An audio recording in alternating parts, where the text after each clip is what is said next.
Al-Khalifa in our speech as well as in our writings for the word huzur. The Khalifa or the... Khalifa is used in everyday life, everywhere. Perhaps you are not aware of it. I mean, we used to receive publications talking about your activities here in our center. Even there, the word Khalifa is always used. Alhamdulillah. It's like always used. Yes. Because only I used to read many times huzur instead of it, until our people used to ask, what does the word huzur mean? This is perhaps because the people who have been talking to you there have been using it themselves. I mean, this is their own choice of words, not the practice of Jamaat Ahmadiyya. In Jamaat Ahmadiyya, when you have to repeatedly make a mention, a reference to someone, then sometimes the original title, the real title, is not repeated every time. So as a sort of Isme Zamir, the word Huzur or Aap or other words are used. But the real title given to the head of the Ahmadiyya community by Hadhrat Sallallahu Alaihi Wasallam himself, because he said, Summa takuno khilafatun ala minhajin nubuwa. That means the whole system of Khilafat will be unfolded to continue. So this is his title. Who can take away this title? And this is used by Ahmadis everywhere in the world. So that is for the word Khalifa is used. Later on, in the continuation of the same reference, not every time the word Khalifa is used, but some other word of reference, easy reference, is used instead of Khalifa in the following references. I mean, if you would permit me, I will take this opportunity to talk about my deep gratefulness to all our brothers here. In fact, this is the first time I experience living in a piece of real heaven.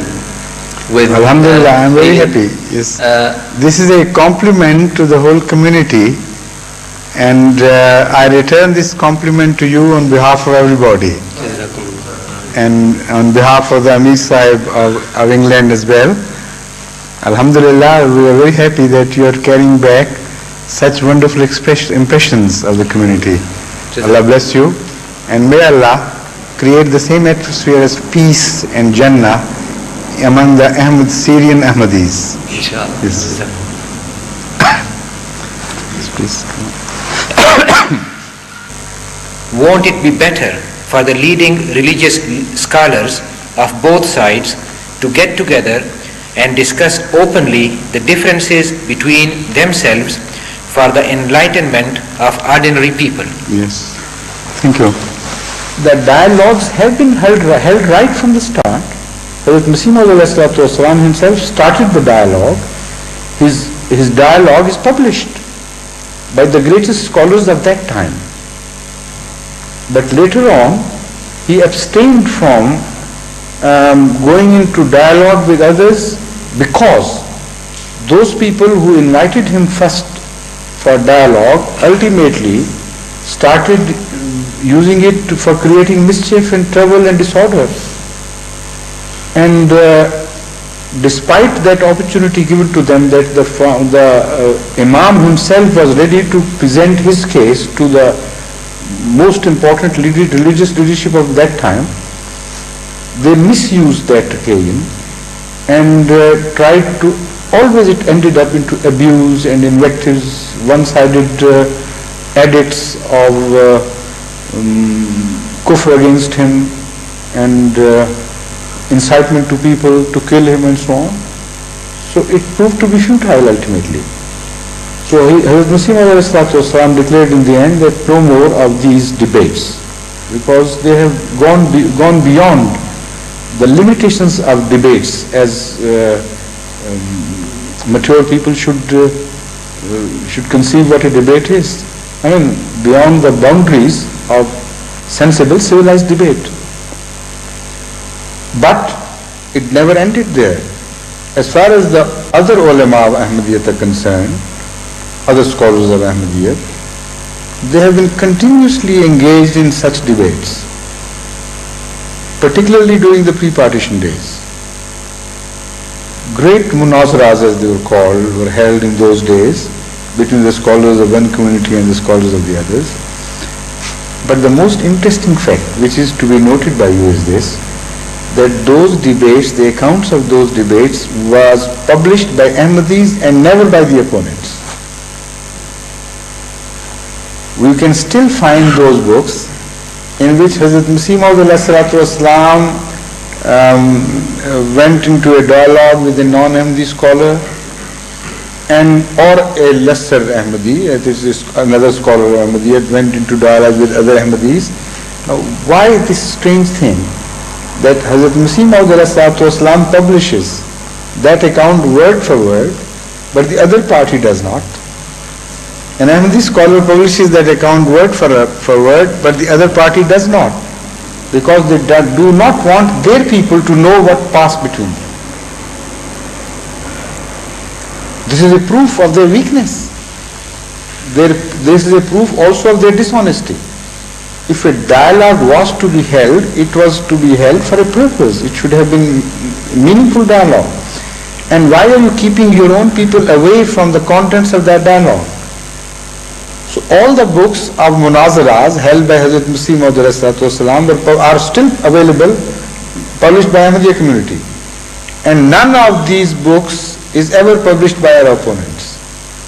The munazaras held between Maulvi Abul-Ata Sahib, the late Maulana Abul-Ata Sahib, and others by Maulana Shams Sahib and others, Qazi Muhammad Nazir Sahib and others, and so on, Hafiz Roshan Ali Sahib and Hazrat Hafiz, Maulvi Rajiki Sahib and so on. All these accounts are recorded and published by Ahmadis, and if the Ahmadis had been defeated, it should have been the other way around. Our opponents should have published the accounts and Ahmadis should have hidden it. But not to go that far back in history, I now bring your attention to a recent happening. A debate was actually held, in fact a sort of debate, in the National Assembly prior to declaring us to be non-Muslims. It went on for 14 days. My predecessor, Hazrat Khalifatul Masih Salis, represented the case of Jamaat Ahmadiyya together with a few Ahmadi scholars whom he had chosen to help him. But he himself was the only spokesman. And on the other hand, all the very cream of non-Ahmadi society was present in National Assembly. And the whole Department of Religious Affairs of Government of Pakistan was at their back. And the entire Department of Law was at their back to help them. They were open day and night, all these offices, and they helped them. A dialogue was held. Why don't they publish it? This is what you want. This is exactly what you need. That a dialogue not only should be held, but should be made public, available to everybody. They should judge who is right and who is wrong. And a dialogue is already there, but the government insists that it will not be published. It prohibits Ahmadis on pain of punishment. That if you publish it, we will prosecute you. Why? The same weakness. They have accepted defeat. Why to talk of force? Why to talk of swords, putting people to death, burning somebody's houses? This is a defeat of logic, which compels others to have recourse to such violent actions. This has again been in complete conformity with the opponents of messengers of God. The same behavior is so visible, so obvious, that a sane man, if he wants to study the right and wrong, it is so plainly written on the walls that I really wonder how one can miss it.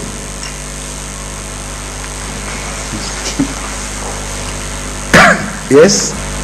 Assalamu alaikum. Wa alaikum salam wa rahmatullah. Huzur, I was going to request for some you to kindly throw some light